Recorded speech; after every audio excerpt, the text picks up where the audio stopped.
Welcome. In this video, I'll show you how to remove end-to-end encryption in Messenger. Right, if you found this video helpful, please leave a like and subscribe to the channel for more such tutorials. Now, first up, go ahead and open up Messenger. Now, once you're in here, tap on Menu at the bottom, then tap on Settings. And then go ahead and scroll down and find Privacy and Safety. Once done, go ahead and tap on End-to-End Encrypted Chats. And then go ahead and find message storage, tap on it. Now tap on turn off automatic upload. All right. This was once before called turn off secure storage. So go ahead and tap on it.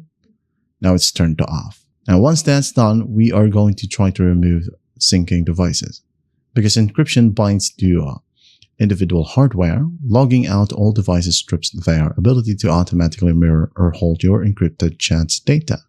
So, gotta go back right here. Under end-to-end encrypted chats, you have security alerts. So just tap on it.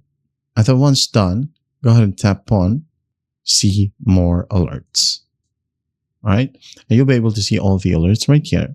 Well, just basically tap on the devices or look through the list of authorized active sessions and just tap on any old phones, computers, browsers, or secondary tablets you no longer want active. So just tap on the device and just tap on log out.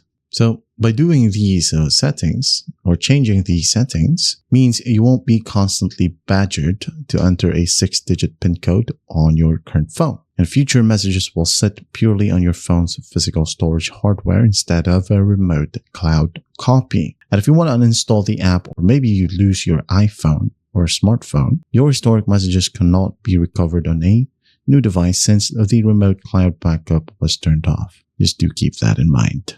And that is how you remove end-to-end encryption in Messenger. I hope this video helps, and I'll see you in the next one.